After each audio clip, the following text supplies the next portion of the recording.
Hello all, I'm Skyfire, yes, but that's not important right now, as in this episode of Cogs, Gears and Optic Sensors, we are looking through Transformers number 11 from the September of 1985, written by Bob Budiansky and with art by the legendary Herb Trimpe, who should need no introduction at all.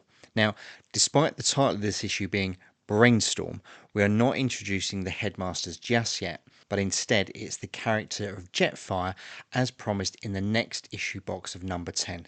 And as we go straight to our opening page, we see the Matrix-infused Buster Witwicky still perplexed by his powers and just as confused by his physics textbooks as I probably would be.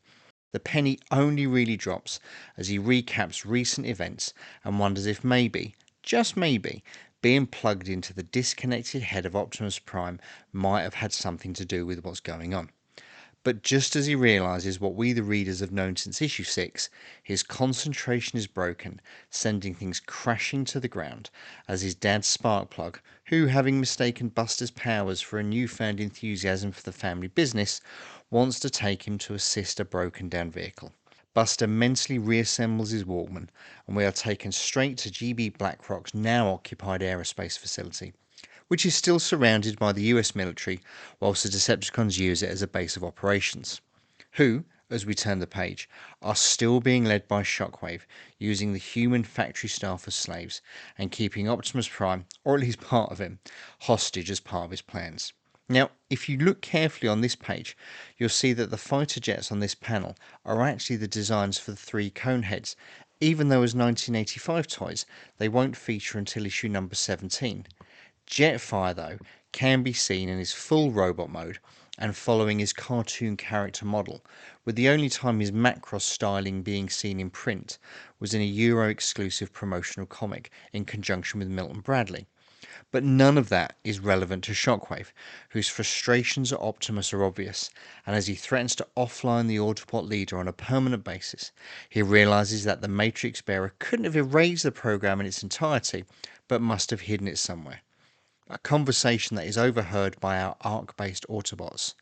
Shockwave, however, keen to put his hypothesis to the test, summons Rumble, who was the last to guard Optimus outside of the aerospace facility. Rumble's optic sensors are apparently incapable of detecting something as small as a human, and judging from the depiction on the page, he really should have gone to Specsavers. Are you username ladiesman217? Yeah? Where is the eBay item 21153? Where are the bosses? But Shockwave enhances the image's CSI style and reveals Buster skulking around, who is immediately recognised by Laserbeak.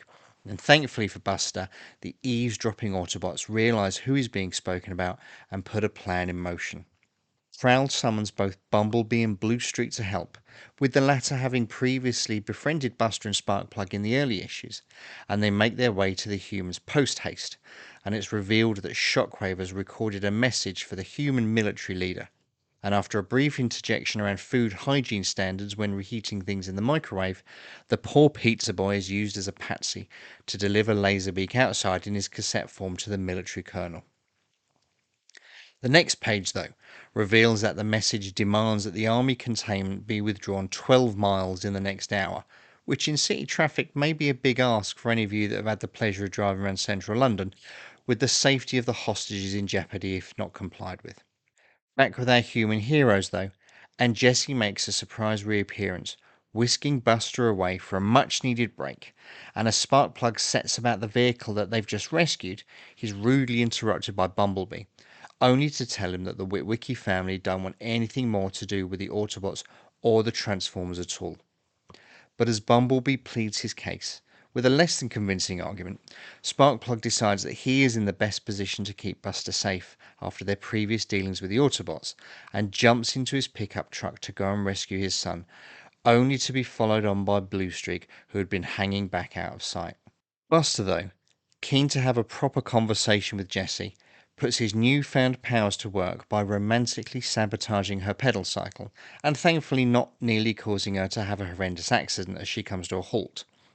But as the two teens realise how much they've missed each other, they are then interrupted by the abrupt arrivals of both Sparkplug and the 2 Autobot heroes sent to protect them by Prowl.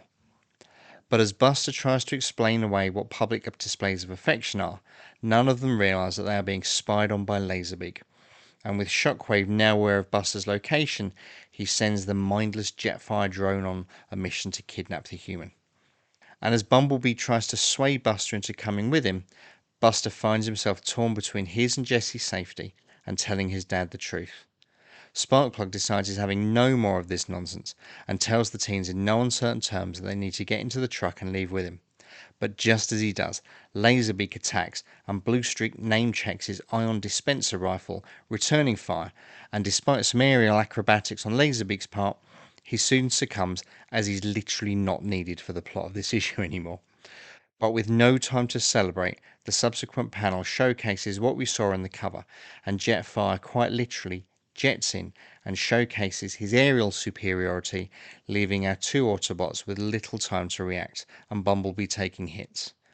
Bluestreak's barrage of missiles eventually find their target, and Bumblebee quickly realizes that this is not a real Transformer and tries to direct Buster to use his abilities, much to the confusion of poor Sparkplug.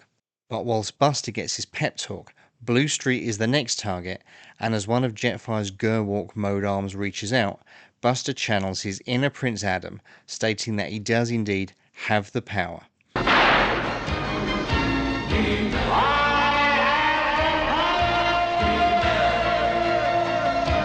And with a flick of the page, completely dismantles Jetfire with nothing other than a thought, leaving Jetfire with no dialogue at all in his debut issue. But now, of course, he has to come clean to both his dad and Jesse about why he can do what he can do. But through the power of friendship, Sparkplug realizes the error of his ways, and as Bumblebee restores Jetfire, but without the vital brain module needed for him to be controlled, as we the readers are left seeing the Autobots embark on a rescue mission for Optimus, who Shockwave has declared will be terminated imminently. And that, folks, is a quick retrospective walkthrough of issue 11 of the Marvel Comics Transformers, which of course wouldn't be complete without checking out the covers too. The US release used this cover from the interior artist Herb Trimpe, whilst the UK split the story across two issues as it often did, part 1 featuring this original cover by Man of Iron's John Ridgway, and part 2 reusing the US art but with some subtle changes to the text. So where did you first encounter Jetfire? Here, or in the G1 episode Fire in the Sky? Let me know in the comments. Thanks for watching along to the end. Please consider subscribing to the channel and liking this video. And if you didn't like it, leave one anyway. If you want to say hi on social media, you can find me here. But whatever you do, stay safe.